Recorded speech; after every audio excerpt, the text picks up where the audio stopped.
Bonjour les amis, je vais vous parler aujourd'hui de la ligne éditoriale du magazine Tourisme Magazine.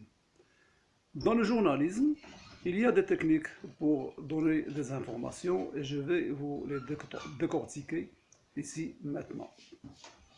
Le journalisme, bon, il y a, enfin, c'est divisé en plusieurs parties.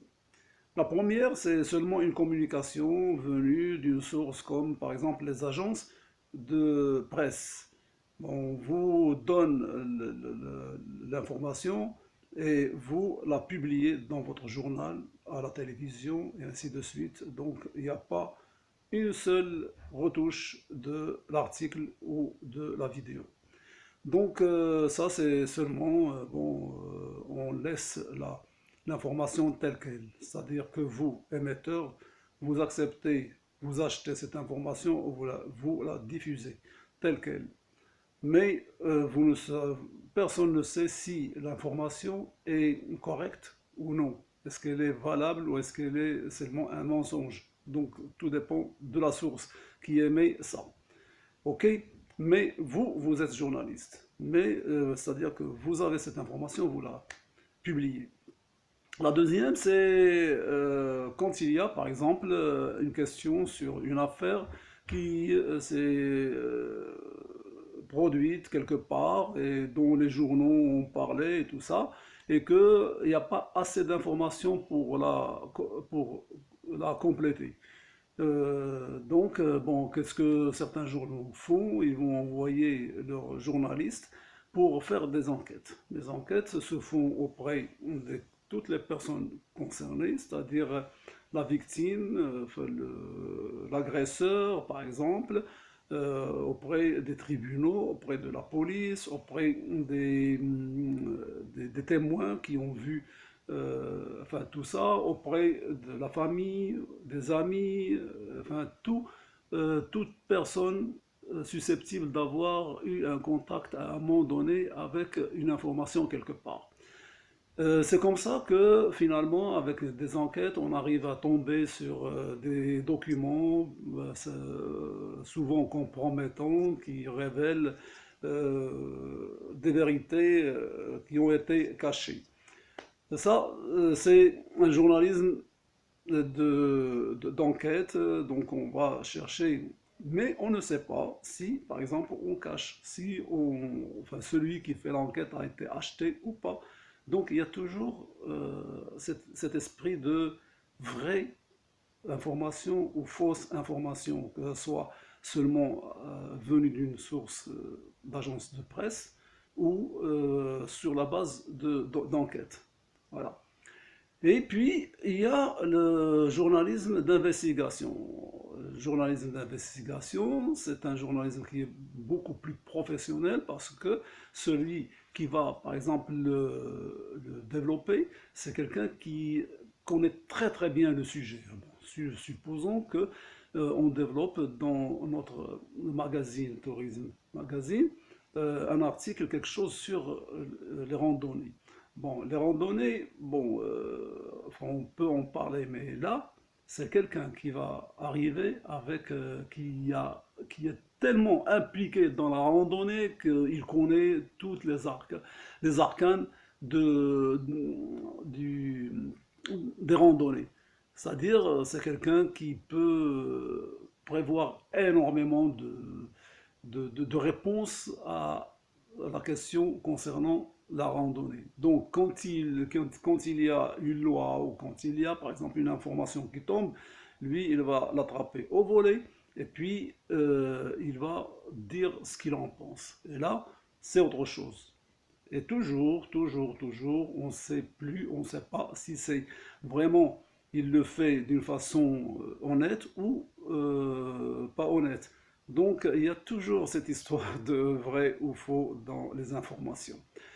Et ainsi de suite, bon, parce qu'il y a énormément de choses maintenant, qu'il y a plusieurs supports de presse, il y a la presse écrite, magazines ou journaux, il y a les chaînes de télévision, il y a les radios, il y a Internet, il y a même les réseaux sociaux et tout ça. On est vraiment dans un tourbillon d'informations invraisemblables.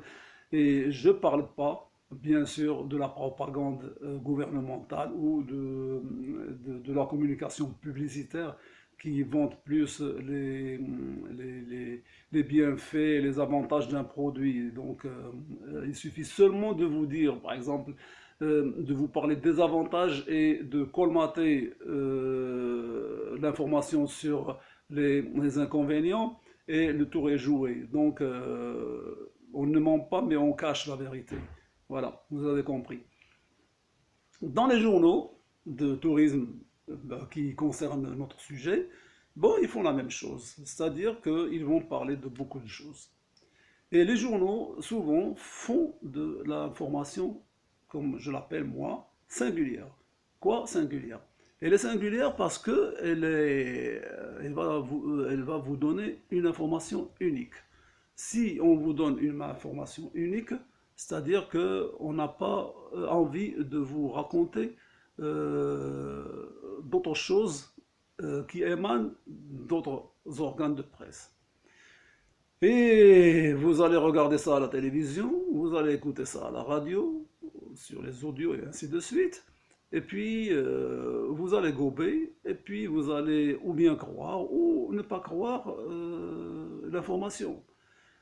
Wikipédia a fait une très bonne chose, c'est que c'est une encyclopédie faite par énormément de gens de toutes les tendances.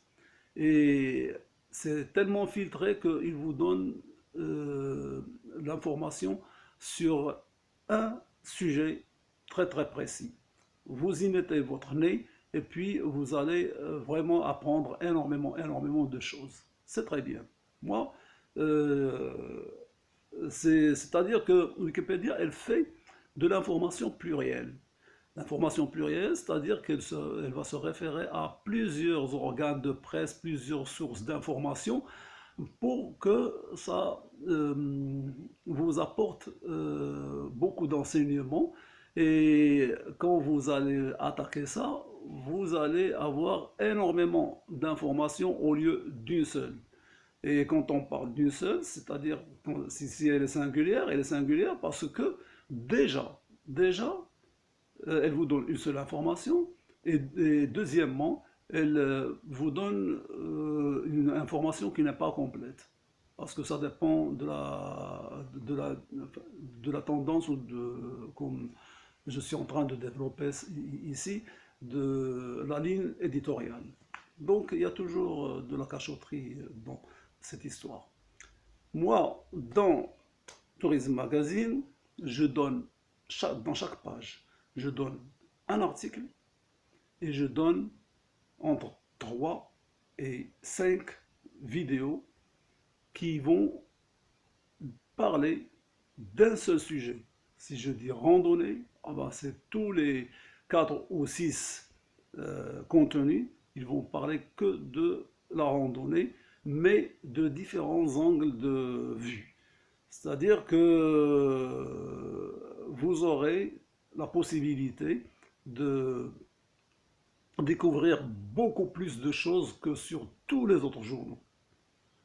Ou bien il faut aller acheter, c'est pas moi, 6 7 journaux pour lire, pour savoir un peu plus sur une seule information. Donc, ben, ça, c'est comme ça que les choses se font dans l'information.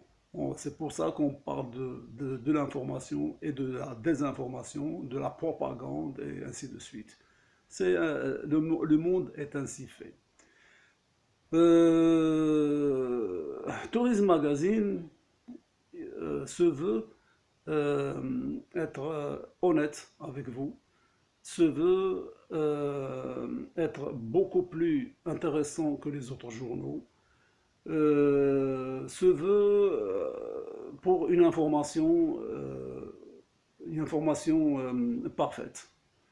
Je ne suis pas Dieu, je suis pas non plus un journaliste, parce que moi je suis plutôt dans le graphisme, le dessin, la caricature et tout ça, mais j'ai pensé quand même à donner un document qui peut vous servir mieux que chez les professionnels de l'information.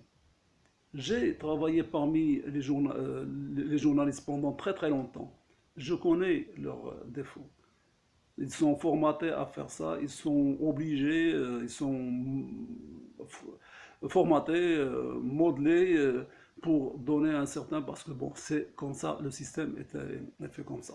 Mon système est différent, et puis je vais parler du tourisme avec le meilleur langage enfin, que je peux trouver. Donc, vous êtes maintenant, vous savez maintenant à quoi ressemble